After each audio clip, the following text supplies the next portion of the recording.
Watch this to hear the story about the two commercial real estate brokers in Tampa that are some of the rudest dudes I've ever come across in real estate. A few weeks ago when I was scoping out properties after I was invited on Grant Cardone's TV show to do a multifamily commercial deal with him and show him local multifamily commercial deals, I reached out to some brokers.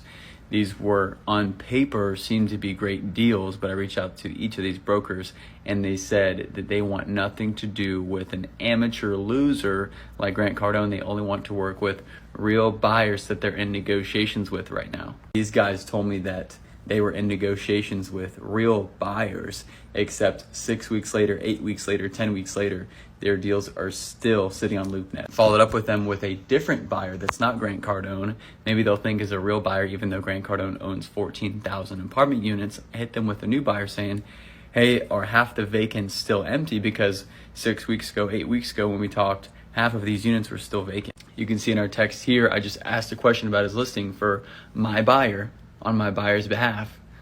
And he said, I want nothing to do with Grant Cardone, as I've said, and nobody walked away.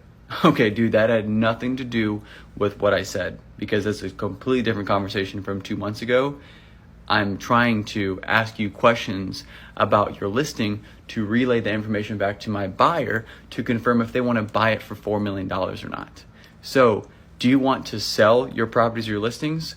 Or do you just want to feed your ego and keep the sign up and the listing up on LoopNet and send it to everybody you know just to flex and tell them that you sell big deals, big real estate deals, big real estate mogul, except you can't even answer questions about your own listing without being rude?